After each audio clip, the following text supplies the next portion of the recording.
This is Help, We Have Strange Powers, which is book 10 in the Goosebumps HorrorLand series by RL Stine, and we're going into the Enter HorrorLand section. So you turn the page, and here's a picture of the ticket we've seen many times to get in. The story so far. A group of kids received invitations to be very special guests at a scary theme park called HorrorLand. They came looking for good, creepy fun, but instead they found real horror. Frightening villains from their pasts followed them to the park. A park worker, a horror named Brian, warned them they weren't safe in HorrorLand. He said their lives were in danger. He urged them to escape to another park, Panic Park. When Jillian and Jackson received their invitation in the mail to be very special guests at HorrorLand, Madame Doom's fortune seemed to be coming true. But they were afraid to go to HorrorLand. Would they accept the invitation or not? Jillian continues the story. Chapter 1.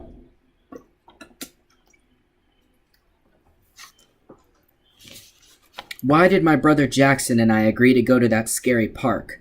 We thought long and hard about it. Then we realized we didn't want to spend our whole lives running from the thought police. We needed answers. Where did our powers come from? Why did we have these powers? And did the invitation have something to do with the strange new powers we had? We were on a mission. We had to find out. But as we looked out on the park from our hotel room in the Stagger Inn, we agreed it could also be fun. But where were the other very special guests? We asked the horror at the front desk, a huge guy with green fur and yellow horns. He shrugged. I think they all got eaten alive, he said. He licked his lips. Yum. Jackson and I laughed. You're really not going to tell us where they are? I just did, the horror replied. A woman burst up to the desk. Can you help me? She asked the horror. There's blood pouring from the sink in my bathroom. The horror stared at her. You were expecting ginger ale? Jackson and I hurried away. I don't think he wants to be too helpful, I said. Just doing his job, I guess, Jackson replied. We stepped outside onto a wide plaza.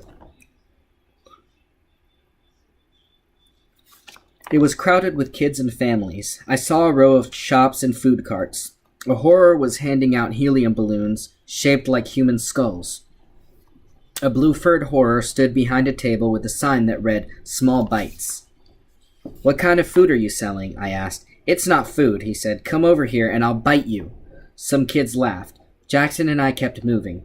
Where should we start? I said. Let's check out the Doom slide, Jackson said. Some kids at school told me it was awesome. But we came here to learn about where our powers came from, I said, and why Madame Doom gave us those cards welcoming us to HorrorLand. Sure, Jackson agreed, but while we're here, we can have some fun, right? Let's find the Doom slide. What's so cool about it? I asked. These kids said there are a whole bunch of slides, and if you choose the wrong one, you just keep sliding forever. I rolled my eyes. Ooh, scary, I said, and you believe in the Tooth Fairy too, right? Jackson didn't answer. Instead, he narrowed his eyes at me and concentrated. Hey! I felt myself float a few inches off the pavement. Put me down, Jackson. Give me a break. He lowered me to the ground. Okay, I said. We'll check out the Doom slide. I gave Jackson a shove. We said we're not going to use our new powers, remember? We don't want people to see that we're weird. Jackson shoved me back. What's the use of having them if we don't use them? I'm trying to read your mind, I told him, but I can't, because I can only read minds that are bigger than an M&M. Remind me to laugh, Jackson said. We stepped up to a big map of the park. A little yellow square with an arrow read, You are hero. But for how long? I spotted the Doom slide on the map. It was just on the other side of the carnival rides.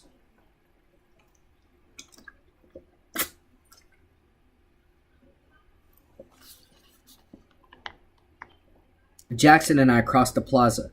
We started to walk toward Wolfsbane Forest. I could hear low growls on the other side of the trees. Then I heard kids shrieking. I couldn't tell if they were afraid or if they were having fun. Jillian, stop, Jackson said suddenly. He grabbed my arm. He pointed back to the plaza. Oh, wow, I said. We both stared at the fortune teller's booth. Madame Doom, Jackson cried. How weird, I said. She's here too? The wooden figure of Madame Doom sat behind a glass window staring at us. They must have these booths all over the place, Jackson said. Maybe, I said. I felt myself drawn to it, as if Madame Doom was pulling me closer to her. Jackson and I both stepped up to the booth. It was glass on 3 sides. It had no roof. It was open on top. The wooden Madame Doom was chipped and cracked. The paint on her face was faded and peeling. She sat in front of a red curtain. "Look, the left eyebrow is chipped off," I said, pointing. "Jackson, I swear it's the same one we saw back home." Jackson squinted at the fortune teller's faded face. "That's way crazy. How can the same one be in both places?" "Do you have a quarter?" I asked. "I want to see our fortune." Jackson made a face. "Last time it was some stupid thing about taking care of your teeth." "Just put a quarter in," I said. "Come on, do it. You want to get to the doom slide, don't you?" He grumbled some more as he fumbled in his jeans pocket. Finally, he pulled out a quarter and slid it into the slot. The wooden mannequin creaked to life. The painted eyes blinked. The head rolled back, then forward. The wooden hand dropped down to her side. When it came back into view, it held a small white card. I pulled the card from between the hard fingers, raised it to my face, and read it.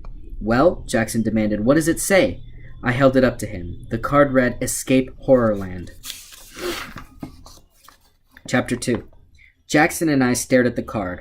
"What does it mean?" I said finally. "We just got here."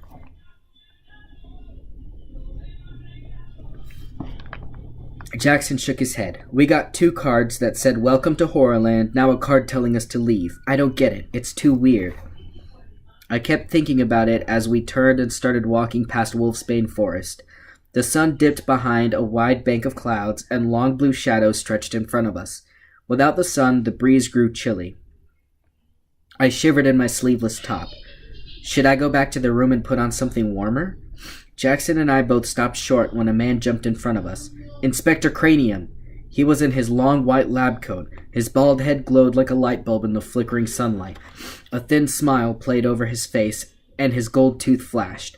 I turned to run. I pulled Jackson after me. Cranium moved quickly to block our path. "What are you doing here?" I blurted out. You were a baby." He scowled at me. "Sometimes babies grow up fast," he said. "Let us go," I cried. "Did you really think you and your puny friends defeated me so easily?"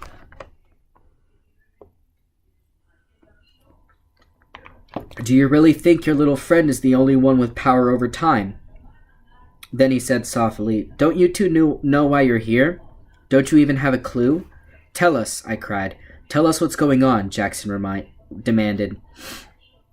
"You made a fool of me, and I want my revenge." "He promised me my revenge," Cranium said, moving closer. "Who?" I cried. "Who promised you?" "We don't understand you," Jackson said. "Please." Inspector Cranium aimed his tiny eyes at me. "This won't take long," he said. I could feel his stare. I could feel his eyes burrowing into my brain, like a harsh beam of white light. "No," I gasped. I gave Jackson a push, and the 2 of us took off running. I felt strange, a little dizzy, but I broke free of Cranium's powerful stare. We darted past him into the tall, tangled trees of Wolfbane Forest. "Do you really think you can run from me?" he shouted. "I did my job, and now I want you to pay." Jackson and I were running hard along the twisted path through the trees. The leaves and branches above our heads were so tangled and tight, no sunlight could filter down. It was nearly as dark as night. I glanced back. I couldn't see Cranium, but I could hear him. He was panting hard as he ran after us, close behind, closer. We made a sharp turn off the path. I pushed tall weeds out of the way as we struggled through thick underbrush. Somewhere nearby, I heard the wolf howls again. Jackson and I took another sharp turn, trying to lose the terrifying little man. I glanced back and saw him trotting after us with his head lowered. He leaned forward as he ran, his hands shoved deep in his lab coat pockets. And again, I could feel his eyes, feel his stare, hot against the back of my head. I could feel the white glare burning into my brain, searching my mind. Breathing hard, Jackson and I broke out from the trees and stared at Madame Doom's fortune-telling booth. "We're right back where we started," I stammered. Inspector Cranium came trotting after us. Beads of sweat gleamed on his bald head, and he was wheezing loudly from the long run. He had his eyes trained on me. "It's my turn," he gasped. I must go into your brains." He moved forward. "This won't hurt very much. Really, this won't hurt very much at all." Chapter 3. Inspector Cranium lowered his head and stared hard at me as he moved forward. He was like an animal now, stalking his prey. I stumbled back, too frightened and out of breath to run anymore. "Jackson," I murmured, "he's inside my brain. I can feel it. Tingling. Oh, it hurts. The tingling. It hurts." "Me too," Jackson whispered. "My whole head is tingling from the inside, just like back in his lab." I wanted to run, but Inspector Cranium held me in his power. I turned and saw Jackson staring past Cranium, staring hard at something behind. Jackson? He didn't move, he didn't blink, and then I saw what he was doing. I saw the Madame Booth mannequin rise up from its glass booth. The heavy wooden figure floated up slowly, rising high above the booth walls. It tipped back and forward in the air. Then it came flying across the plaza. Cranium didn't see what hit him. The mannequin dropped hard and fast. It landed head first on top of Cranium, and he crumpled to the pavement. He didn't make a sound. Did it knock him unconscious? Jackson and I didn't wait to find out. He grabbed me by the arm, and we took off running again. Our shoes slapped the pavement as we shot through the plaza. People stared. A horror shouted to us, warning us not to run. But we didn't slow down, and we didn't look back. The doom slide came into view up ahead, a tall purple building with a wide curving ramp in the center. We ran to the ramp and started to climb. I grabbed the metal railing on the side and half pulled, half pushed myself toward the top. My heart was pounding and my face was drenched with sweat. My legs felt as if they weighed 1,000 pounds as we climbed higher and higher. Oh, a faint cry escaped my lips when I heard heavy footsteps beneath us. I listened hard as I climbed and heard grunting breaths. Someone was climbing. Fast. It had to be Cranium. My throat ached and my legs throbbed with pain as Jackson and I reached the top. We ran onto a wide, flat terrace. In front of us stood 10 open doorways cut into a high wall. The doorways were as dark as tunnel entrances. Each opening had a slide behind it. Each door was numbered. He's coming, I stammered to Jackson. "Cranium, he's right behind us." "Choose a slide," Jackson uttered. His chest heaved up and down. He lowered his hands to his knees, struggling to breathe normally. "Quick, which one? Which one?" My eyes ran down the line of slide entrances. At the end, I saw a fat, yellow-furrowed horror seated on a folding chair. "Welcome to the doom slide," he said, waving toward the openings. "Pick your doom." I heard the Cranium's footsteps on the stairs. Each thud made my heart jump. 9 slides are normal slides, the horror said. 1 slide is endless. You will slide forever. Slide to your doom. Which one? Which one?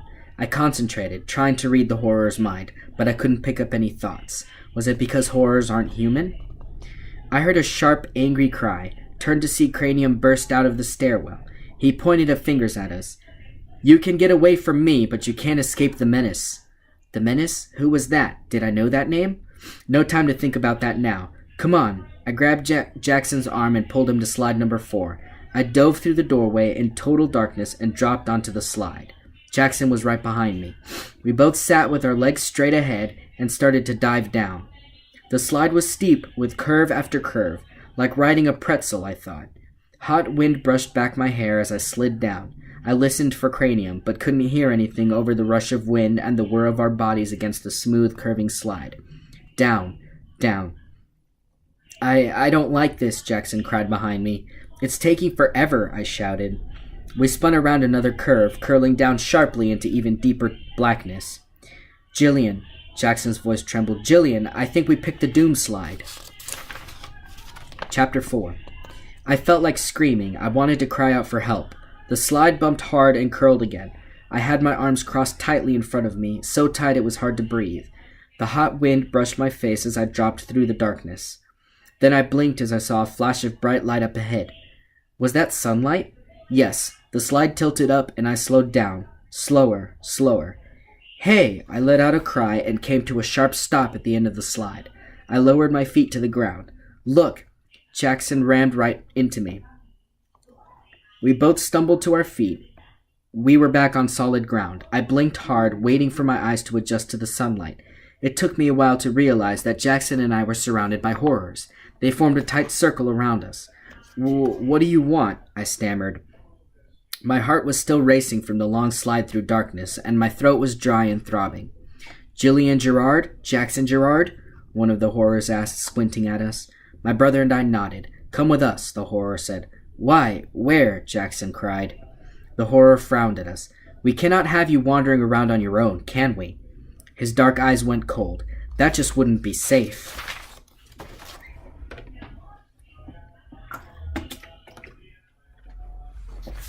Chapter 5.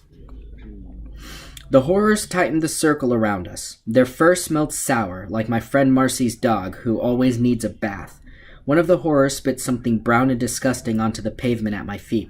Let's go, he growled. He raised his big paws to my shoulder to start me moving. I tried to stand in place, but he was too strong. Where are you taking us? I demanded. Don't get tense, another horror said. We're taking you to your friends. I stared at him. Friends?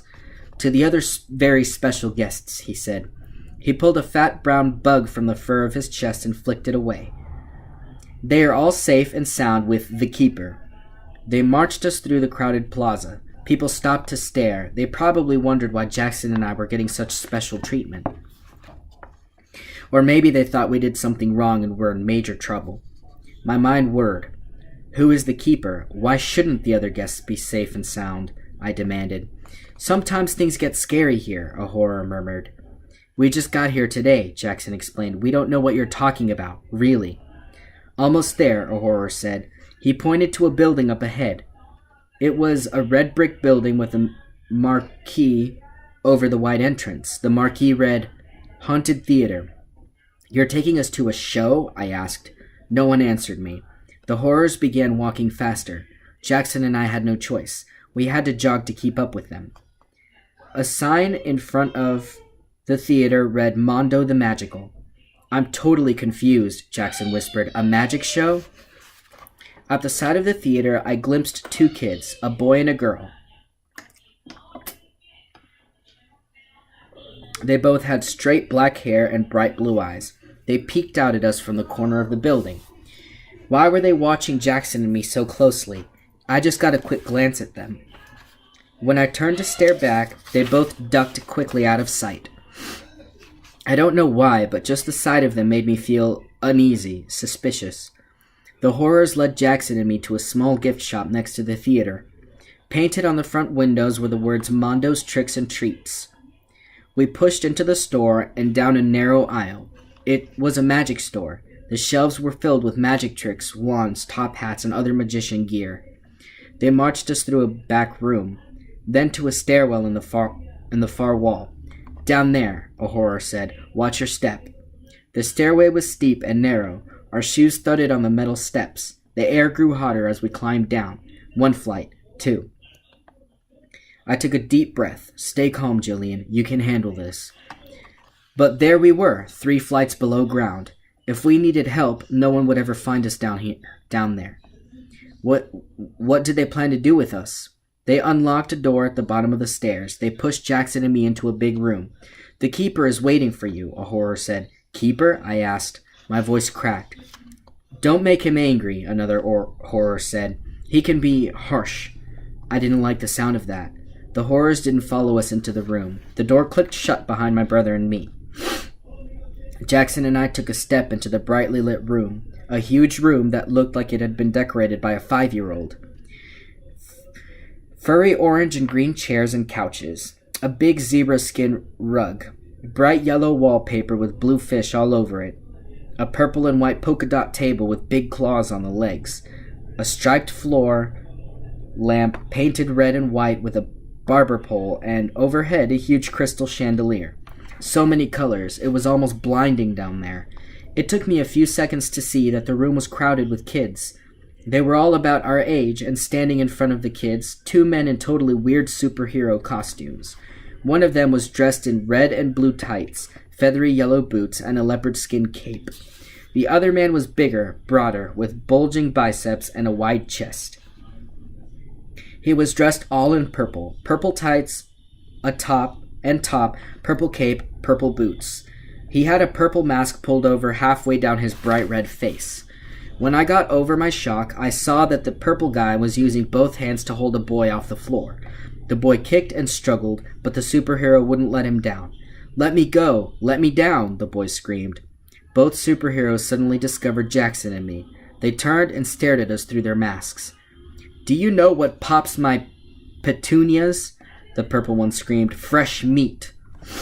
The guy in the crazy costume tossed his head back and laughed like a hyena. When he finished his insane laughing, he began to chant, "Fresh meat, fresh meat, fresh meat. What rhymes with meat? Eat. Ha ha ha ha ha." The purple one dropped the boy to the floor. The boy hit hard, then scrambled over to the other kids. Then the purple one began taking long, heavy strides across the room to Jackson and me.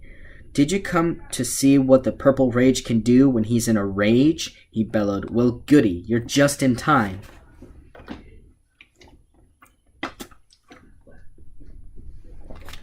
Chapter 6. I gazed over the room and quickly read the minds of the other kids. This is real, I realized, not a joke. These kids are truly afraid. But who were these two insane-looking superheroes, and why were we all locked in this room with them? "Know what pickles my pastrami?" the one who calls himself the Purple Rage boomed. He pointed to my brother. "You!" he cried. He opened his mouth in a fierce animal roar. "Hear me rage!" he bellowed. "Yai!" Then he dove at Jackson with both gloved hands raised, as if to strangle him. The other kids let out horrified cries. Jackson acted quickly. He raised his eyes to the ceiling, and as the Purple Rage pounced, Jackson sent the crystal chandelier plunging down on him. The chandelier crashed onto the superhero's head and shoulders. The Rage uttered a weak cry. He toppled face down onto the floor. The chandelier shattered over him, burying him underneath it. Glass splintered and flew everywhere. Everyone ducked and ran out of the way. Groaning, the Rage shoved the mangled chandelier off his back. Slowly, very slowly, he pulled himself to his feet. He had shards of glass stuck in his face and the front of his costume. "That bursts my baloney!" he screamed at the top of his lungs. He made two giant fists. His eyes goggled. He clenched his teeth. He twisted his face in a furious rage. "That parboils my peonies!" he bellowed. He began pounding his fists against his chest. Thud, thud, thud. "That splits my spaghetti!" Then he let out another deafening animal roar, and he exploded. His body burst apart with a loud splat. I covered my eyes and ducked as his purple guts went flying all over the room. Kids screamed and dove out of the way. When I looked up, the floor was puddled in wet globs of purple and red. A hush fell over the room. The kids all looked stunned. No one said a word. No one moved. The other superhero stepped forward. He pushed back his leopard skin cape. A crooked smile spread over his face. "My turn," he shouted. "Did you forget that I was here?" He shook his head. "That purple punk was asking for trouble. Someone better shovel him up. I hate a messy house guest. Don't you? Ha ha ha ha ha." No one laughed. I gazed down at the puddles of what had been the Purple Rage. "Did you forget that I, Dr. Maniac, am your keeper?" The superhero cried, tossing back his cape. He gazed around the room, his eyes stopping at each kid. "You still have to deal with me, kiddies." "You're crazy," a girl shouted. "I'm not crazy," the superhero bellowed. "I'm a maniac." I turned to Jackson. "This isn't really happening, is it?" "Maybe this will slow you punks down," Dr. Maniac declared. If you can't take the heat, stay out of the furnace." Ha ha ha ha ha. He threw a switch on the wall. We heard a loud hum. Everyone stood there, silently, waiting. And then some kids started to scream.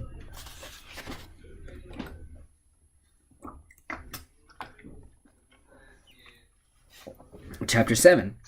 At first, I didn't feel it. Then I began to feel the warmth creeping up from my feet. Waves of heat billowed up from the floor. The air grew hot. I sucked in a deep breath and my nostrils burned. The heat rose up from the floor and radiated off the walls. "Ow!" I cried out. The soles of my shoes stuck to the floor.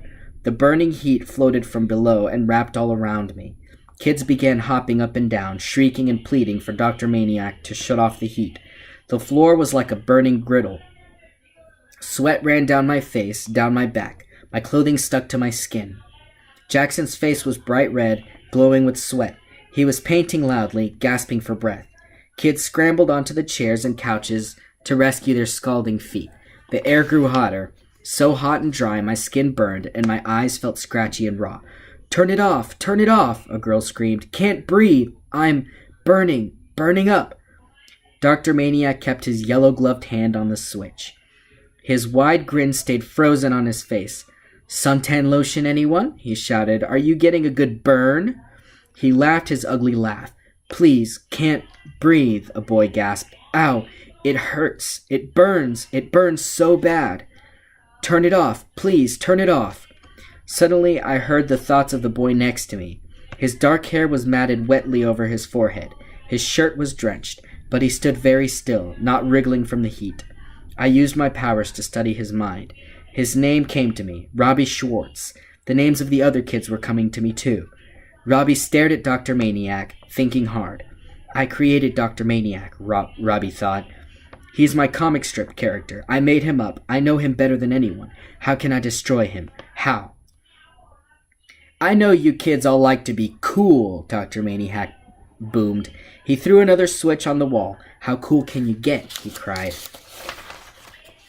The waves of heat faded. I breathed a sigh of relief. My hair was soaked. I wiped sweat off my forehead with one hand. The room cooled down. We all felt better, more comfortable. It didn't last long. "The temperature is dropping," a boy named Billy cried. He hugged himself. I could see him shivering. My breath fogged in front of me. A cold wind caught the back of my neck and sent a chill down my back. We were still so hot, drenched with sweat, then sudden cold felt as if we had stepped from a blazing hot beach into a deep freezer. I began to shiver. My skin prickled from the cold. I couldn't stop my teeth from chattering. "Careful, everyone," Dr. Maniac shouted. "Don't catch your deaths."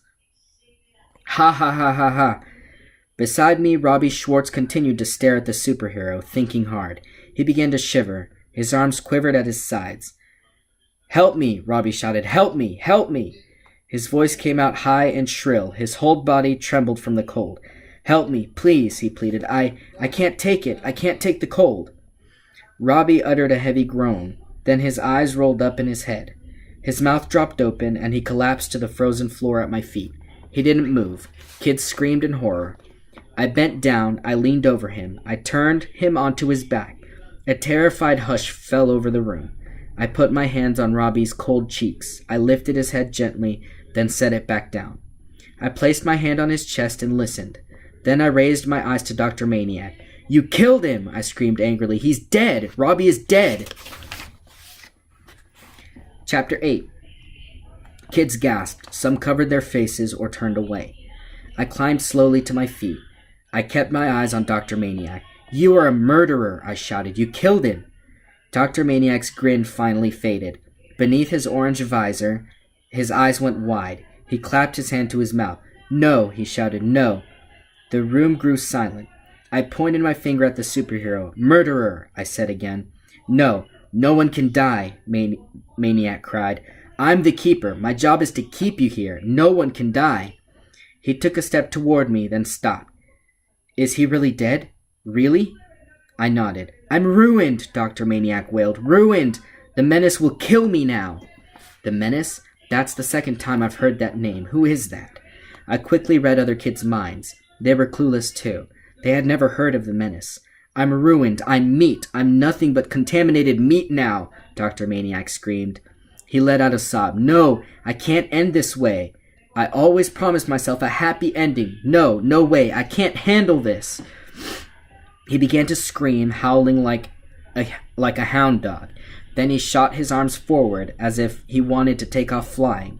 And he ran right through us, darted past Robbie, sprawled on the floor. His leopard skin cape rustled behind him as he ran by and disappeared from the room. A few seconds later, I heard the door slam. We could hear his running footsteps clanging up the stairs. Then silence. No one moved. "He's gone," a girl named Carly Beth said. "He left us here." Robbie lifted his head from the floor. "Is he really gone?" Kids cried out in shock. Gazing around the room, Robbie picked himself up quickly. He brushed off the knees of his jeans. Kids cheered happily. A few kids rushed forward to hug Robbie. "You're alive! You're okay!" Robbie turned to me. "How did you know?" he asked. "How did you guess my plan to freak out Dr. Maniac?" I didn't guess, I told him. I can read minds. I read your thoughts. I knew you were going to pretend to be dead so that maniac would go crazy. Robbie shook his head. You can read minds? That's awesome. And I can use my mind to make things move, Jackson said. Maybe I can unlock the door and we can get out of here. We stampeded to the door. Jackson grabbed the knob. He twisted it. Then he turned to the rest of us. I don't believe it, he cried.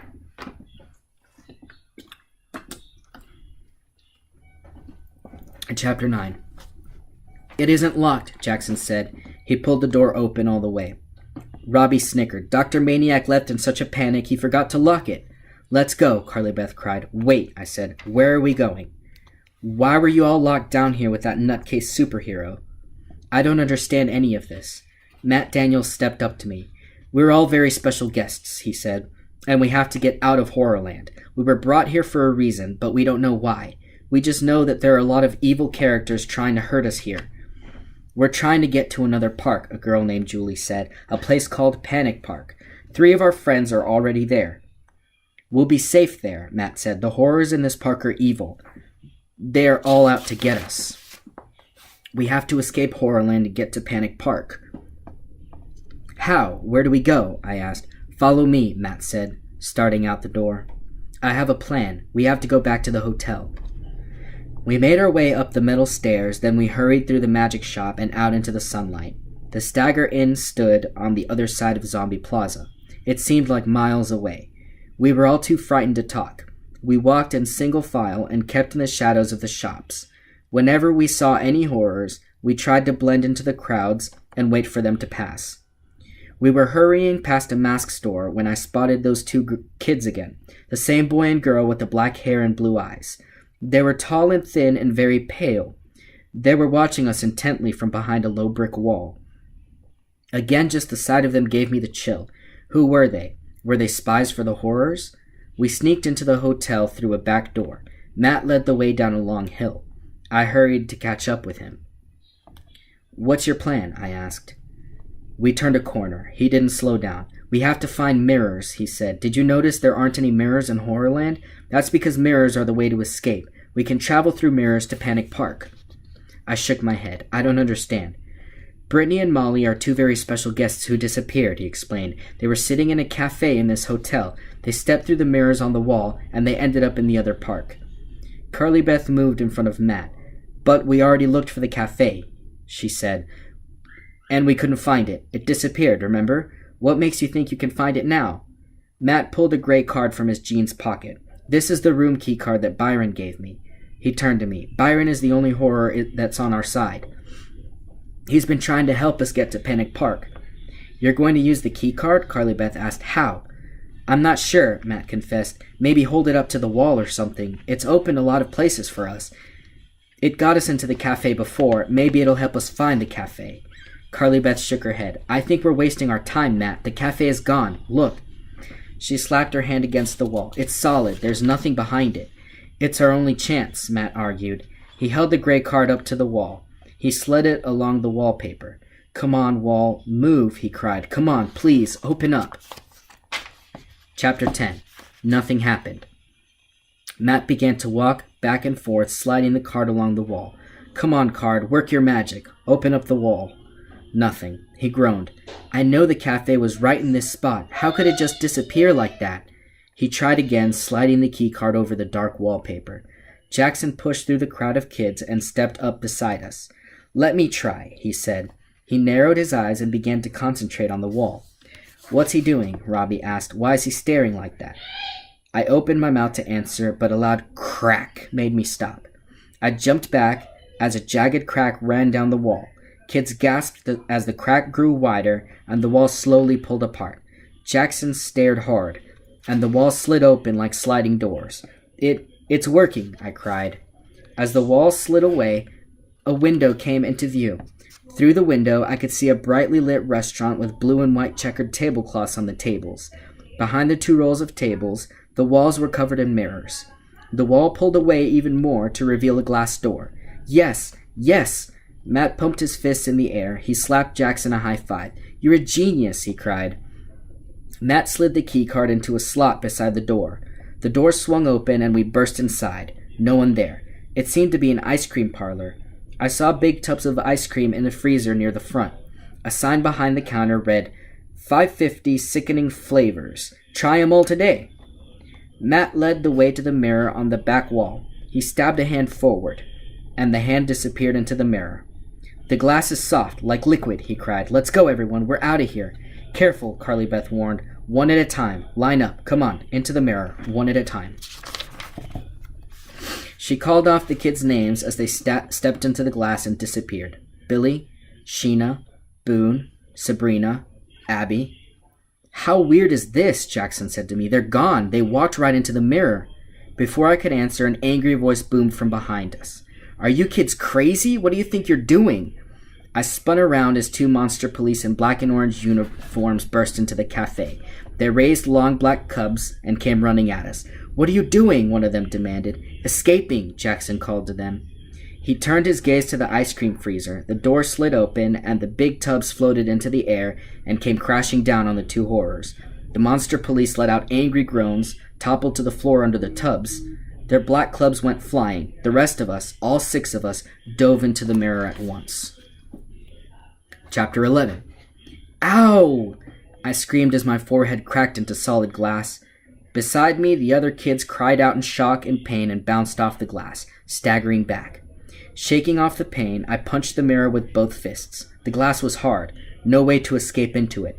We were all rubbing our foreheads. Robbie cupped his hand over a bloody nose. Kids pushed against the glass, but it was no use. 5 kids had made it through. 6 of us were left. And now the bright cafe began to fade. The blue and white checkered tablecloths dimmed to gray. The lights began to flicker out. Still dazed, we were standing in the hallway again, staring at a solid wall.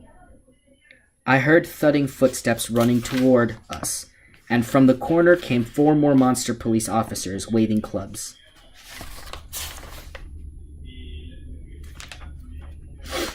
"Run!" Carly Beth screamed. "Where?" Julie cried. We turned and charged down the long hall. "To the lake," Matt said. "We can swim out of this park if we have to." "Stop!" an officer yelled. "Stop!" "We just want to talk to you." "Then why are they waving clubs?" Carly Beth asked breathlessly. We whirled around a corner, down a dark hall with the monster police close behind, out a door into the crowded park, zigzagging through kids and families trying to lose our pursuers in the crowds. Jackson and I didn't know where the lake was. We followed the others. I kept glancing back. I didn't see the monster police, but I knew they were close behind. My chest throbbed as we finally reached a round blue lake. No one in the water. I spotted a row of canoes tethered to a short dock. "Into the canoes," Matt gasped. We were all breathing hard, totally winded. The canoes tossed and bobbed in the water as we scrambled into them. 2 in a canoe. Jackson held a canoe steady as I dropped into the seat. He tossed off the rope, holding it to the dock, and leaped in behind me. I began paddling furiously. Robbie and Julie paddled beside us. Matt and Carly Beth shared the 3rd canoe. Matt kept waving us forward. He and Carly Beth pulled ahead to lead the way. We're doing it, I thought. We're getting away. But does this lake really lead out of the park? I learned to paddle during a long canoe trip at camp last year, but I'd never paddled so hard and fast before. Leaning forward, I pulled all my strength into it. I screamed when I heard the cracking sound beneath me. Jackson screamed too, and then I felt cold water seep up my legs. "The bottom," I cried. "The bottom dropped out of the canoe." I slid down fast, unable to catch myself, into the cold water. I sank below the surface, then raised my arms and pulled myself back up. Sputtering, swimming in place, I shook water out of my eyes. "Jackson?" He was swimming beside me. All 6 of us were in the water, splashing hard, trying to get over our surprise. "I forgot," Matt shouted. "Those canoes, they're part of a ride. It's the bottomless canoe ride." "Now he tells us," Robbie cried. Everyone laughed. Nervous laughter. We swam in circles, trying to figure out how far we had come. Not far enough. We had no choice. We had to return to the dock where we started. Soaked and shivering, I climbed into the muddy shore. I turned and helped pull Julie out of the water. We were all hugging ourselves, shaking off water, our teeth chattering. "Now what?" Robbie asked. "We can't just stand here soaking wet." I heard voices. I turned to see a boy and girl running toward us. I recognized them instantly. The 2 kids who had been watching us. The 6 of us huddled together. "You've been spying on us, haven't you?" I cried. The girl nodded. Yes, it's true, she said. We've been watching you. Who are you? I asked. Why are you spying on us? Why are you working for the horrors? The boy laughed. Huh? Us? Working for the horrors? We're not, the girl replied. My name is Lizzie Morris. This is my brother, Luke. Luke and I have been to HorrorLand before. We know you're in a lot of danger. We know you're trying to escape, her brother said, but we think you're making a terrible mistake. We think you need to stay here in HorrorLand. That made everyone angry. You're crazy. You really are working for the horrors. No way we're staying here. We don't work for the horrors. We're trying to help you, Lizzie insisted. We really think you will be safer here in HorrorLand. Carly Beth glared at them suspiciously. She turned to me. Jillian, can you read Lizzie's mind? Is she telling the truth? I narrowed my eyes at Lizzie and concentrated. No, I said, she's lying. Lizzie's blue eyes bulged. Her mouth dropped open. Don't deny it, I said. You're lying. She and her brother took a step back, but the six of us quickly surrounded them. Why are you really here? Matt demanded. Tell us. What are you trying to do to us? To be continued in the next book. So, we enter Fear File number 10. You turn the page, and so you're opening the file. On the left side, it's got a crinkled up advertisement that I can't see. All I see is the word the. And then there's a paper with like ripped edges, paper clipped on top. It says, you must get a message to the twins. Review the clues. Fill in each missing word in the boxes below. Place the numbered letters in the boxes at the bottom. Keep this message safe. I'll get to the rest of that in a minute. That's just the instructions. And it's got numbers 1 through 10. And each one is a sentence with words missing. And you have to fill in the letters. But I'll try that in a second. On the other side, imposter alert, intruder alert. There's a spy in HorrorLand. If you suspect a spy, ask them these questions. If they get any incorrect, take them immediately to the keeper. A mirror is to be A, polished, B, gazed into, C, destroyed, D, saved for special occasions. The horror known as Byron is to be A, treated with the utmost respect, B, regarded with suspicion, C, watched closely, he knows secret information, or D, rewarded for his efforts. A visit to Panic Park is A, an excellent treat, B, a grim event, C, only for very special guests, or D, impossible. No such park exists. Top secret document. So here's that stuff. That is what I'm fixing to do right now. Okay. So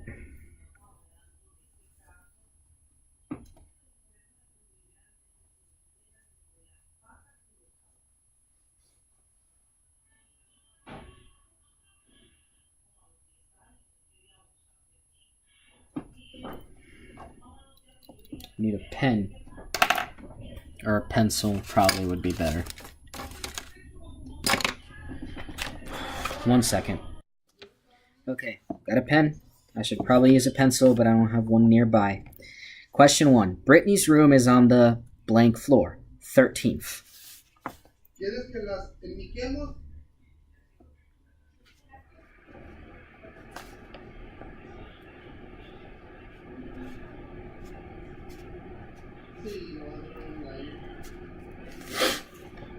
Matt gives Billy a gray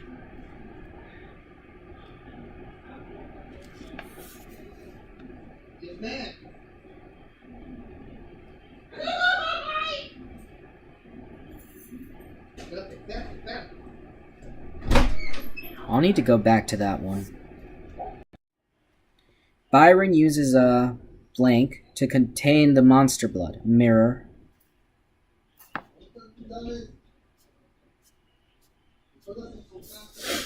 Molly and her friend ride.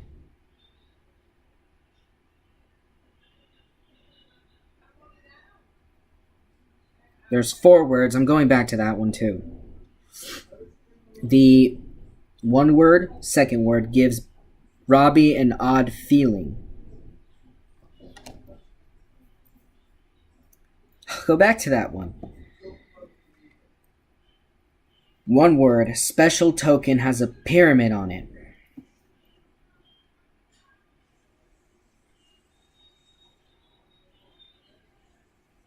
Have I not been paying attention enough? 7. Michael discovers Luke and Lizzie's...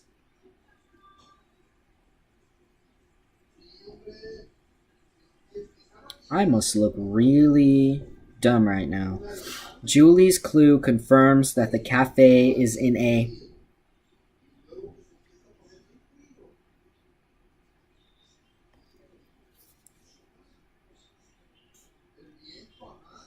I'm going to put Panic Park for that one because it fits.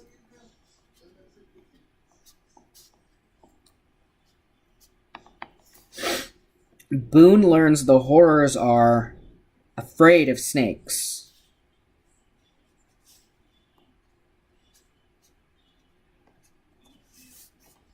Madame Doom gives Jillian and Jackson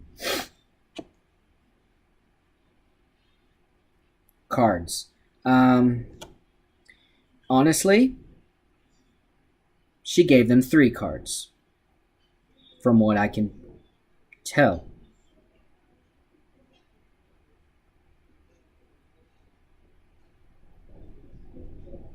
So based on the, because, okay, so the words, you fill them in, and then certain letters are given numbers, and then you use it to write the code down here. I'm going to write what I've got so far.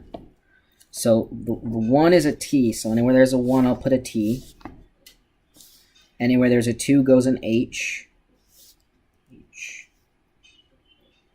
The 3 is an E. 6 is an R.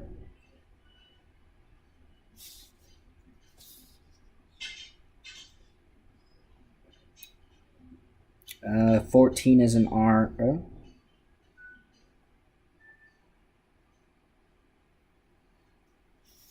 If you say so. I guess 15 is an F.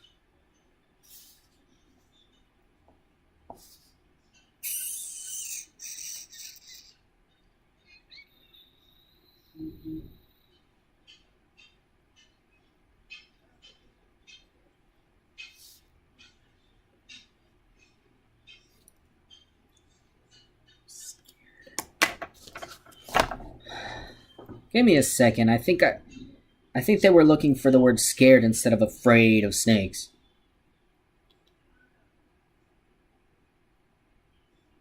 Great.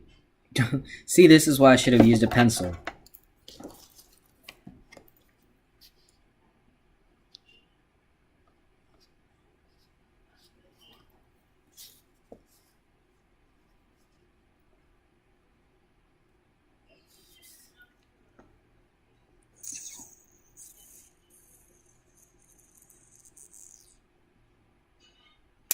You know what? Give me another sec. You know what? I can't do it. I'll do it later or something after I go back through all the books. So, turning the page, we see map 10. I see the Doom Slide, Ticket Booth, Pretzel Pal, a small building that's got a brain, like that the roof looks like a brain, the Ripper Dipper, Gate, Goodbye Land.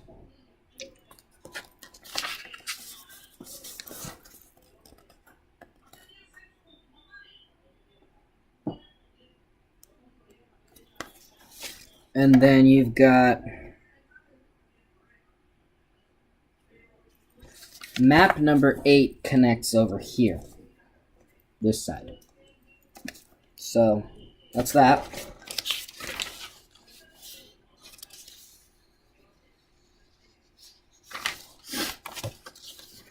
Okay. So, this book is your ticket to www.enterhorrorland.com. Checklist number 10.